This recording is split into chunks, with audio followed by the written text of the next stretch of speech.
Geeks and geekettes, gats and kittens, boys and girls, ladies and gentlemen. Time once again for Ask Chuck Dixon, where you ask me, a seasoned professional of many, many years of experience in the comic book field, questions about what I do for a living. And what I do for a living is I write comic books. So let's get right to the first question. Robert Dungato says, how do you find Jean Giraud's Mobius's work as an artist and as EGAD's author? Well, a much bigger fan of Mobius, Jean Giraud, as an artist than a writer. And I can say that because I can't really remember anything about any of the stories that he wrote. I just remember the visuals. Now, if you don't know who Mobius or Jean Giraud is, he's a French artist who basically owned the 70s and the 80s in the European comic art scene. He worked on the movie Aliens doing design work. And as you can see, if you're watching this rather than listening, he was a man of incredible levels of talent and a boundless imagination. A lot of the way he visualizes or visualized science fiction elements and things like that under the name Mobius, huge impact on the visuals of science fiction, how science fiction looks going forward from his work. But, you know, obviously, if you're looking at this, incredible draftsman, unlimited imagination, a real visionary as far as comic book work, and I'd say illustration as well, because so much of the stuff he does is illustration rather than comics. And you know, he worked in my most favorite genre, the Western, doing a long series called Lieutenant Blueberry, which is what put him on the map under his real name, Jean Giraud. And Lieutenant Blueberry was a Union cavalry officer in the Southwest in the middle of the Indian Wars with the Apache and the Comanche and the Yaqui Indians. And it's a terrific series. As you can see here, you know, beautifully researched, beautifully realized. He had a real passion for Western culture, Western history, as so many Europeans do. And this series was extraordinarily successful for its publishers across Europe in many, many languages. And of course, it was reprinted here in the United States, but to nowhere near the degree of success that Lieutenant Blueberry has had overseas. So yeah, as an artist, he's unparalleled as a comic book artist. As a writer, you know, the pictures are really, really pretty. Hey, twin spin for Robert. Could you explain from your perception as a veteran what you think happened with Harley Quinn and how she seems to be more ubiquitous to DC than Alfred E. Newman to Mad? Yeah, she's kind of become the Wolverine of DC. She's one of the few characters who can move a book. I don't know if that's still true, but she's one of the few characters who, up until recently, could move a book. And so, you know, just as they have many, many more Batman titles than almost anything else at DC, because Batman can also still manage to sell some issues, they also give a lot of space to Harley Quinn. And that's comics. It's redundant publishing. What sells, you make more of. What doesn't, you cancel. So yeah, they kind of rely real heavily. And of course, it's a law of diminishing returns. Characters reach saturation rather rapidly. And, you know, take a look at The Punisher. And, you know, how much longer will they be able to sell Harley Quinn projects? But there are obviously Harley Quinn completists, collectors. So as long as they keep bringing out number ones and variants and statues and action figures and T-shirts and posters and other tchotchkes, they'll still be making a lot of money off of Harley Quinn. I had something else to say about this, and I can't remember what it was, but maybe it's not important. Yeah, oh, yes. To me, it struck me a few months ago the obvious appeal. Why is Harley Quinn so popular? she's popular for the same reason at DC that Deadpool is popular at Marvel. These are characters who basically they're stand-ins for the comic book fans. They stand outside the action and they comment on it. They break the fourth wall. They're observers often, as well as participants, and their wry little comments and things are often quoted and repeated at conventions and comic book shops. So these characters are tailor-made for comic nerds to relate to, and therefore that is the reason they're popular. They are like Groucho Marx. They are standing outside the action, commenting on it, speaking for us. And there's not to say anything wrong with that. I can see the appeal. All right. David T. Zwali. Hey, Chuck, have you ever thought about doing a run of Agents of Thunder? If so, where would you take the group? Actually, Thunder Agents, it's a series of comics that sort of sprouted up out of nowhere in the mid-'60s when there was a brief superhero craze in pop culture. And everybody was doing superheroes. Paperback companies were reprinting superhero comics. Archie returned to doing superheroes. And Thunder Agents kind of cropped up out of nowhere. A comic book company associated with Tower Books, a paperback publisher, sort of Poverty Row paperback publisher, and largely left in the hands of Wally Wood, people in his studio to create these books. Bill Pearson writing, Wally Wood writing, Dan Adkins, Steve Ditko contributed to this, Gil Kane, lots of the top artists at the time, Al Williamson, Reed Crandall, all contributed something to Thunder Agents. Apparently at the beginning, the page rates were hot, so everybody wanted in. And it's always been a fun series. It's unapologetic, straight up superhero action combined with espionage in order to take advantage of the spy craze that was going on at the time. And would I be interested? Yeah, I read all these. I loved them when I was a kid. And every once in a while, crack open my hardcover collections of these and take a peek at them because the art's all gorgeous and they're fun reads. And there's some depth to the universe. It's pretty much meat and potatoes. It's aliens. It's evil globalist crime organizations. It's creatures from the center of the earth. Things like that. High concept sci-fi. Fighting and kicking and gouging and all the rest of it. But it's good stuff. It's high adventure, good stuff. I really enjoy it. And a sense of humor. There's a little bit of tongue-in-cheek here, which makes it even more fun. And I almost wrote a Thunder Agents limited series at IDW. It was,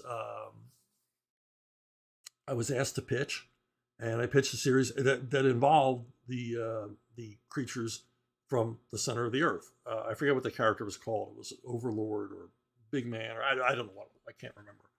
And a lot of the action centered around Andro, which was like a replicant creation, who was a real badass in Thunder Ages. He was a villain, but kind of an anti-hero.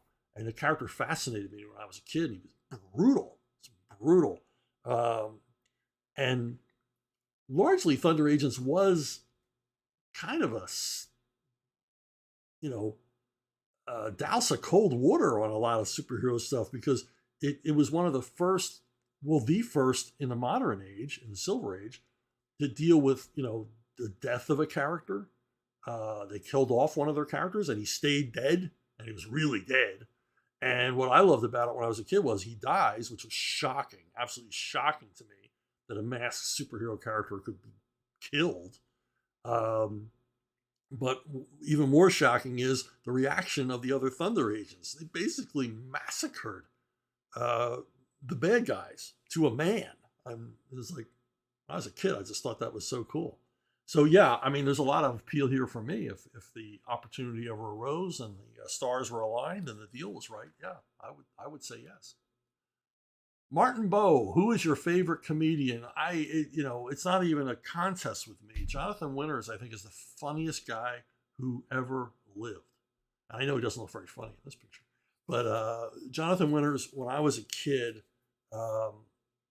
would crack me up, still cracks me up to this day. I still listen. I have a collection of his comedy albums that I still listen to. And he was largely improv and would make stuff up. And the poor guy, I mean, back when he was hot as a pistol, on appearing on late night TV, and doing clubs and all the rest of it. The poor guy had a nervous breakdown because of the pressures of his act. His act was that he would just kind of wing it. He would, he wouldn't come up with like a solid 45-minute routine. He would just sort of come up with some vague concepts in his head and just sort of go with it and engage audience reaction to how they were reacting to things to figure out what he was going to do next. And he would often do bits, which really is a high wire act of comedy, where he would tell the audience to shout things out. And then he would riff on whatever it is they shouted out. And that's some of his funniest material. But the pressures got to this guy and he cracked up. And I remember I was a kid. I was a little kid, a real little kid. But I loved Jonathan Winters so much, and my parents knew it, that they would, if he was going to be on, like Jack Parr, the original Tonight Show, if he was going to be on, they would I would go to bed early and they would wake me up so I could see Jonathan Winters. And I vividly recall, I couldn't have been more than 6 years old. This guy cracked me up. I couldn't have been more than 6 years old. And it was the Friday show, and they're going down the couch. You know how they used to do on the talk shows, go down the couch, where are you? And basically everybody on the couch would say where they were appearing or where their new movie was premiering. And Winters is the last one on the couch. And we're hearing, I'll be in Vegas from, November 9th through the 15th. My movie comes out this weekend. Please go see it. And they get to Jonathan Winters, and Parr says, "So what are you doing this weekend, Johnny?" And Winters says, I think I'm going to go get locked up in a sanitarium. It got a huge laugh, except it was true. He committed himself the following day and went to a mental institution. And the thing that got him out of it wasn't psychiatric care. It wasn't therapy. It wasn't anything else. It was his wife. His wife explained to him when he was well enough to come home. She said, "You do what you do. This is what you do. This is what God put you on the planet to do. Make people laugh. And the way you make them laugh is you just make stuff up out of your crazy mind on the fly. And that's what you do. And some nights it's not going to work. But most nights it will. And you have to have faith in that." And that turned everything around for him. And he made his comeback, and he was popular throughout his life, appearing on television, doing clubs, doing tours, writing books, doing narration, doing all kinds of things. Jonathan Winters was beloved and hugely popular throughout his career into his, senior years.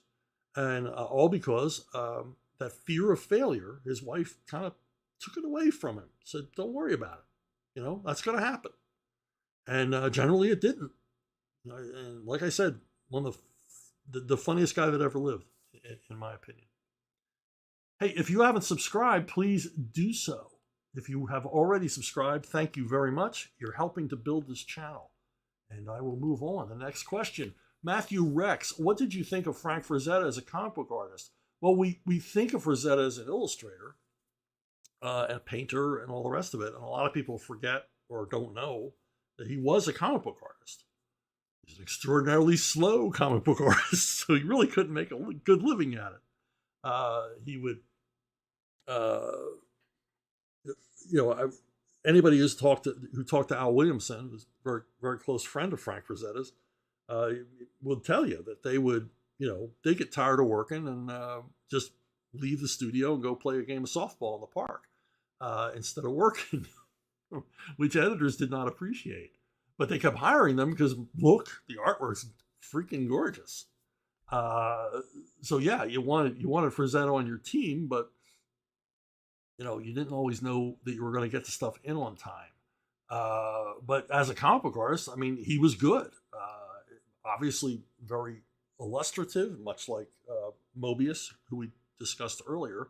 Very much an illustration thing, but but he had the chops for comics. He understood storytelling, even when given the opportunity, a highly cinematic storytelling. This is a very early, very early. He was only in his 20s when he drew and inked this as a sample page of what he could do in comics. And the unfortunate thing is he was never given the level of material to match what he was bringing to it. And I think he realized that early on, and eventually left comic books, which weren't paying him enough because he wasn't prolific enough. And he went to the world of comic strips. He did his own comic strip, Johnny Comet, but for years assisted in inking on Little Abner, for which I assume he was highly paid because he stayed there for quite a while, but realized he wasn't growing as an artist, and he left to take a swing at painting. And we all know what happened then. So he became an icon. He became, this legend, deservedly so. Frank Frazetta, incredibly talented, but yeah, he's a very, very good comic book artist. Probably too good for comics. But that said, even though he was terrific at the illustration and his drawings were lush and everything else, he knew how to tell a story. He knew how to lay out a page. He understood the medium. John Papa, how much do you think the rise of crowdfunding has contributed to the seemingly imminent end of the direct market? I don't think crowdfunding is taking away sales from the direct market. I think it's serving the audience, the ready audience, the underserved audience that has left the direct market. They don't buy comics anymore because they don't see anything in the comic shop they like, unless they go in to look for back issues or collections. But largely, they're not buying monthly comics anymore. They're not following series the way they used to. And so crowdfunders have come in to that vacuum, and we're creating stuff for that audience. I say we. I'm not a crowdfunder. I don't have my own company, but I certainly associate with all of these guys, and I certainly have done work at one time or another not for Mr. Van Sciver yet, but we've talked. So this is the alternative. This grew. I mean, the crowdfunded comics grew out of, number one, unemployed comic book creators who still wanted to do comics. They weren't ready to go be Walmart greeters. Number two, there was money to be made. And number three, they didn't like what was going on in comics, so they wanted to offer an alternative. And a lot of times this is seen as some sort of political move or something. It really isn't a political move. Is it a coincidence that a lot of the successful crowdfunding creators are conservative rather than left-wing? No, I don't think that's a coincidence, because they're conservatives. They're business first. They're about results. These are the people that meet deadlines. They're taking the medium seriously, working hard, because crowdfunding is hard work. People complain about sometimes about the price points, which I don't think they should, because if you support a successful crowdfunder, you're buying what you wanted, generally the equivalent of a trade paperback. By the time it gets to you, that box is crammed with stickers, t-shirts, bumper stickers, action figures, whatever, all kinds of tchotchkes that were added on as the campaign becomes. So as the campaign becomes more successful, you reap the rewards as well, and you end up with a low print run comic that is, by its very nature, a rarity. Except in the case of the Rippaverse, where the numbers are so big, those books are I hate to spoil the collector aftermarket for Rippaverse books, but there's a lot of them out there. I mean, Eric is doing serious numbers here, and it leaves the creators freewheeling to do all kinds of crazy stuff, and it gives them an independence they've never had, even in the independent comic market, and especially not working for the big two. And now, because it's like an established thing, and these guys have really made a place for themselves in the market, there's also security for them. But has any of this hurt the direct market? No, the direct market shot itself in the head. The Marvel, DC, and Diamond went into a suicide pact and jumped off a cliff together. They put all of their money, all of their time, all of their interest in comic shops, as opposed to newsstand or book trade or any of the other areas that were lucrative to them. This is a huge error. And the numbers support me because I was getting royalty checks in the 90s as this shift was happening away from the newsstand into the direct market.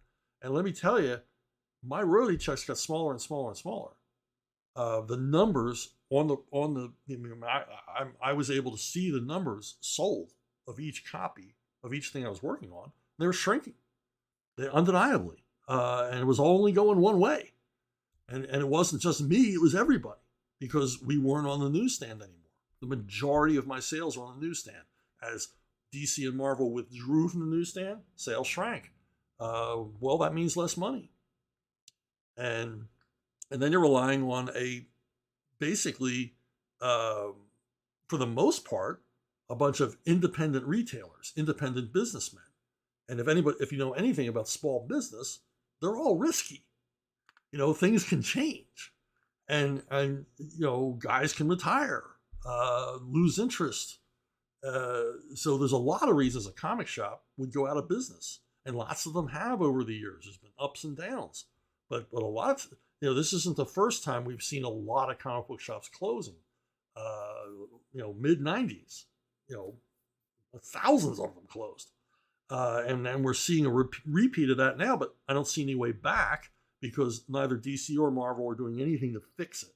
And really, yeah, you can talk about Dark Horse and Boom and all the rest, but it's DC and Marvel run the show in the direct market.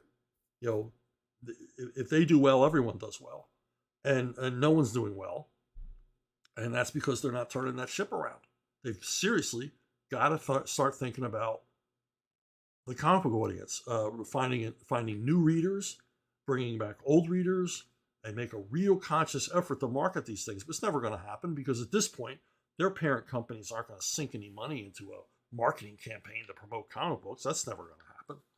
So unless some enormously huge talent emerges out of the blue, and some fantastic new character is created to capture the imagination of a new generation of readers, we're looking at the slow death of the direct market.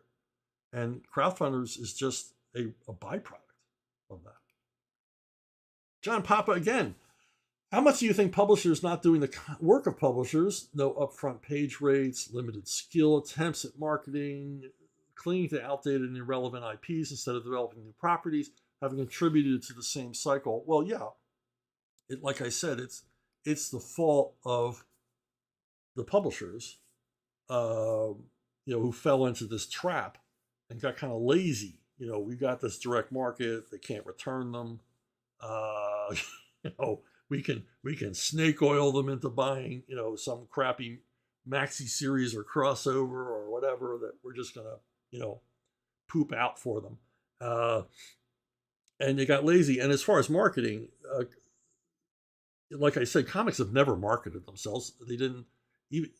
I remember in the 90s when there was a downturn in sales, DC fired 2 of their marketing guys and hired a cover editor. Now, no one bought a comic book based on its cover in 20 years at that point. Covers used to be important because they'd be on the newsstand, had to grab your eye. The latest issue of Spider-Man had to stick out somehow from the pack, make you take a second look at it. But direct market, people they had subscriptions at their comic shop, pre-orders, all the rest of it. Covers were less and less important. And the fire 2 marketing guys in the middle of a serious sales slump seems kind of crazy to me. But then again, what were those marketing guys doing? It's not like the company had a plan to bring up sales, because they never do. Comics are something that the money has always found the comics. The comics have never gone out and found the money. Wolverine's popular. Whoa, who knew? We got to do more of this guy. Why did this comic sell and this one didn't? Yeah, let's do more of that. So it's, and then bringing in new readers. They've made no effort. Vertigo was the last attempt to bring in new comic book readers. They aimed themselves at like college freshmen who were philosophy majors who just had their first beer, and that was their core readership. And it worked. It worked. I mean, Vertigo wasn't for me. I didn't care for a lot of stuff they did, but that doesn't matter. They were good comics. They were well produced. They were, passionately produced by people who really like doing comics. I have no fault with the level of, professionalism that, Vertigo comics look great.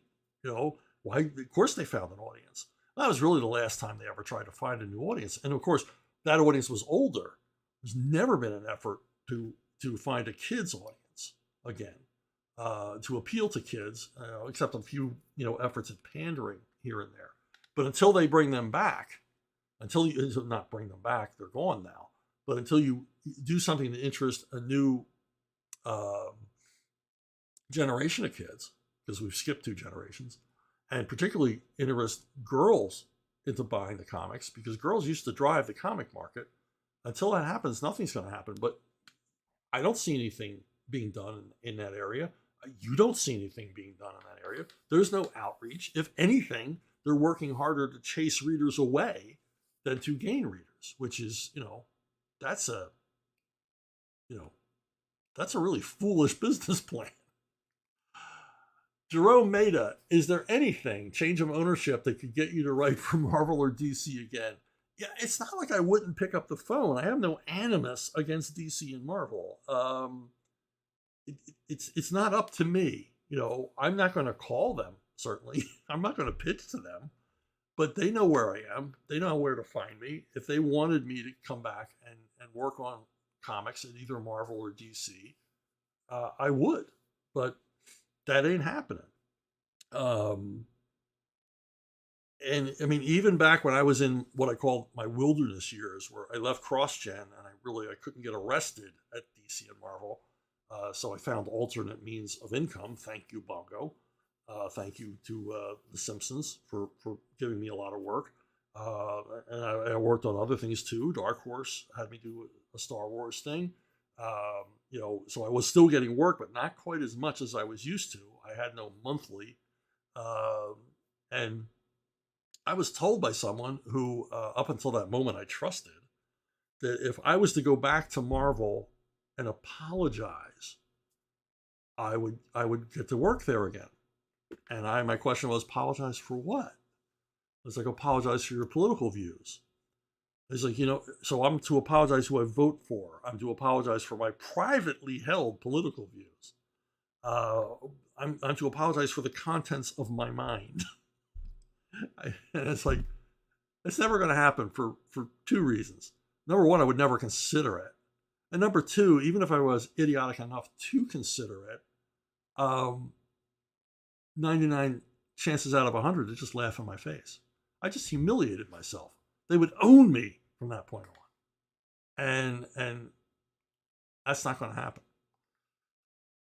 Lemuel Eubanks, I believe one time you mentioned you're not a fan of Azrael Jean-Paul Valley. Why is that? And what changes would you make to the character if you were to write him? Also, did you know that evidently Bane has a daughter named Vengeance? Well, there's a lot of imagination put into that name. I never said I wasn't a fan of Jean-Paul Valley. I don't like him as a character. But the point is, I'm not alone. You weren't supposed to like this guy. He was a narcissistic, self-centered wacko. He was a real a-hole. And you weren't supposed to like him. That was the whole point of Nightfall, is that Bruce Wayne makes a poor choice in replacement as Batman, and all goes to hell. So you weren't supposed to ever like him. Even Denny O'Neil, who created him, he's such a Denny character. Would insist, no, you're not supposed to like this guy. Denny didn't like him. So it's not about him being likable. I mean, I was a fan of the character. Denny created a hell of a character for us to play with. But he's a big jerk, and he was meant to be that. As far as Bane having a daughter, well, they're going to do whatever they want. And good luck to you as your continuity goes on, that you're stuck with Bane having a daughter for the rest of your continuity. We see what a wrecking ball Batman having a child did to their continuity.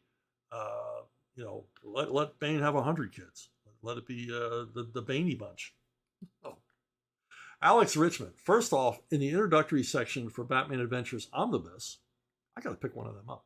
Kelly Puckett states that he and many other DC writers were envious of the animated series depiction of Batman, as that Batman was more iconoclastic and was also unmarred from overly expansive continuity and canon. Puckett states that he was excited to get to work on a book adapted from that TV show. Reportedly, Scott Peterson relished in restricting Puckett to around 4 or less panels per page, and was amazed at the results, recalling that many notable comic book writers complimented Puckett's work on that adaptation for being some of the best comic book storytelling going on at the time. What did you think of the Batman Adventures book at the time, and Kelly Puckett's work more broadly? Kelly, first of all, working on the guys in the animated series, man, they had it made. They could pick and choose and cherry pick through Batman's entire continuity for stories, characters, relationships, plots, action sequences, traps, and mysteries, and all the rest of it. I mean, they just were kids in a toy shop, and that's the way they acted. I mean, very, very enthusiastic. And, you've seen the series, very, very true to everything about Batman. So, yeah, they were lucky guys. They got to play in the toy box with no restrictions. It didn't matter if it was a school night. They could stay up late messing around with Batman's toys. Now, as far as my opinion of Kelly, no one holds a higher opinion of Kelly Puckett than myself. Just a tremendous talent. Everything he wrote was terrific. I wish he was more prolific, but maybe if he were more prolific, his stuff wouldn't be as amazing as it is. And yes, his work on Batman Adventures was some of the best stuff being published at the time. Ostensibly this comic was supposed to be for children, but it was never written that way. It was never presented that way. And I look forward every month to the box of comps that would come with Kelly Puckett working with the late Mike Parabek. They were doing amazing work. And Scott Peterson wisely, probably because Kelly wasn't terribly prolific, that's probably why he limited him to the number of panels per page, so you get the scripts done faster. But it paid off. I mean, for cinematic storytelling and all the rest. He did just an amazing job. And it was a great time because there was so much synergy. I hate the word synergy, but it's accurate here, between the DC Comics office, the Bat offices, and the animation guys, Bruce Timm and Paul Dini. They were like collaborators with us because, we're heading into Nightfall and all this stuff, and a period where Batman was extraordinarily popular in the comics as well as on TV. And they would visit the offices, particularly Paul, visit the offices quite a bit. So we got to hang out with them, and they shared our view of the character, and they were diligent in presenting Batman in his truest form. So yeah, very cool. And cool that they used Bane, not once, but a couple of times in the various animated series. And the only times that anybody's ever gotten Bane right.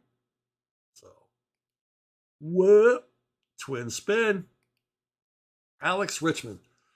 Again, one of my favorite episodes of the animated series is an episode from the 3rd season called A Bullet for Bullock, which won the series an Emmy Award for musical direction, which I didn't know until I read your question. I know nobody ever told me that. Okay, anyway, I was back to Alex's missive. I was recently astonished and pleased to find the episode was adapted from an issue you wrote in Detective Comics. In the opening title, you are not given a writer's credit. What did you think of the adaptation, and why were you, to the best of my knowledge, uncredited? No, I didn't receive any credits. I think it says in the end credits that it was adapted from a story by me. Maybe it doesn't. I've never checked the credits. I'm not a member of the Writers Guild. And at this point, if you weren't a member of the Writers Guild, you weren't a person. You didn't exist. I mean, in filmed entertainment, it didn't matter who the hell you were or what your contribution was. Your name didn't get in the front credits. And yes, it's adapted from an issue of Detective Comics by me and Graham Nolan. It was written to be a one-shot story. If you don't know the story, I won't spoil the ending, but someone's out to kill Bullock, and there's plenty of suspects. And he's trying to figure out who wants him dead. And of course, Batman has an interest in not having Harvey Bullock be dead, and so jumps in to help him out. And it's one of those uncomfortable buddy comedy, buddy cop stories where Bullock doesn't want Batman's help, but can't really turn it down. And Batman, of course, doesn't hold Harvey in very high regard. What I was flattered by, and Graham was as well, is how close an adaptation of our story this was. The only thing they added a subplot because our story wasn't long enough for a 30-minute episode, being a 22-page comic book story. So they added a subplot with a gangster that they based on Lee Marvin, which I just thought was the coolest thing ever. But yeah, I didn't get credit because I wasn't in the Writers Guild. I'm not a member of the club. Maybe I will someday, or maybe I'll just tell them no if they come knocking. After all this time, after all this writing, I'm not in the Writers Guild. I don't qualify. Chris Henderson, what are your thoughts on Amazon's Rings of Power? Well, I think Batman sums it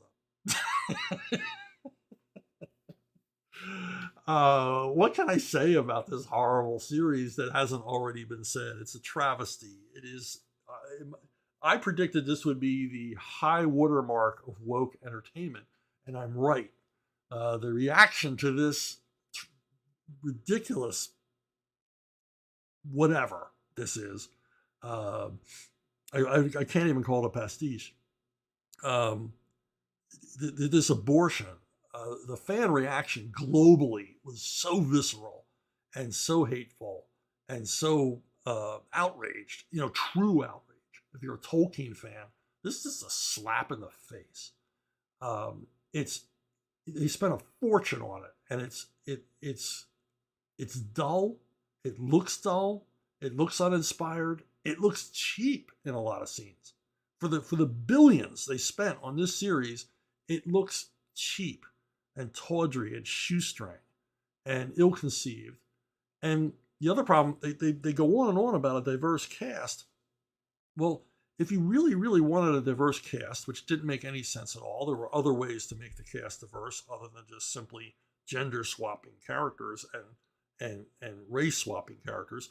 There was a way to more cleverly do it. But if you wanted an ethnically, racially diverse cast, couldn't you have picked people more interesting? Aren't there more interesting performers? You look at pictures from this show, and everybody, they look like they're cosplaying. They're mid-scene, and there's no emotion. There's nothing to read. There's nothing to relate to here. This thing is just dead on arrival. I don't know if they release a second season or they're just teasing us that they might do one. But I mean, Amazon's got endless buckets of money. They don't care that this wasn't popular. Because that they don't make most of their money off of these streaming things. They don't live or die like the other streaming services do on the popularity of their stuff. And plus, they've got things like Jack Reacher and Terminal List and things like that to buoy up their subscriber base.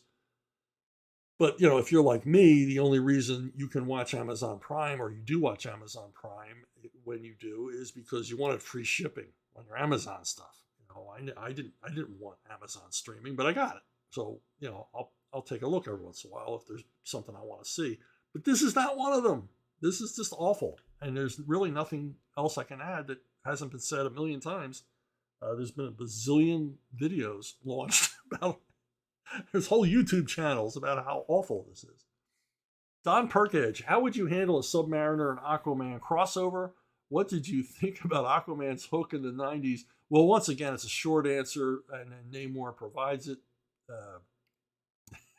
This would be the only crossover miniseries that only ran one issue. The only interesting thing I think they've ever done, the hook was a dopey idea. The only interesting thing how would you swim? How do you swim with a hook? The only interesting idea I think that's ever been put forward for Aquaman was on the Brave and the Bold series, where they turned him into a dilettante, a showboat, narcissistic, egotistic, jackass. And for all of that, he was endearing. He was lovable. I really liked him. He was interesting for the first time. And I think they should have passed that over into the comics instead of him being the, not to, I don't mean this as a play on words, but the wet blanket that he's always been in the DC universe. Wayne Vogt, how tall are you? I'm tall. I'm 6'3" and a quarter. Shot up in height between the ages of 19 and 20, which was painful. I was 6 feet tall when I graduated high school. And when I went to the doctors when I was 20, you've grown 3 inches. Like, holy crap, that hurt. And my oldest son is the same height as me, and my youngest is 6'5". So, but my wife is very tall as well. So we tower over everyone we meet. But like all tall people, I don't notice it. I don't notice other people's heights because I don't have to. Although I will say, boy, Adam Baldwin is a really tall guy. I can say that as a 6'3" guy, that Adam Baldwin's really tall. I was in an elevator with him once, and I had to look up to him. So just, I don't know what they do in movies and TV to make him not look quite as big as he is, but that's a big dude. Hey, if you have questions, suggestions, if you want to know any other of my body measurements, possibly with the idea of buying me clothing, please ask. And but you can ask most directly, most reliably at brunobookstore@gmail.com. brunobookstore@gmail.com is the best way to reach me. Most of the questions here, I think all the questions. No, some of these questions came from Facebook, but most of these questions that appear on this channel come through brunobookstore@gmail.com. And that's it for me. Thanks for looking.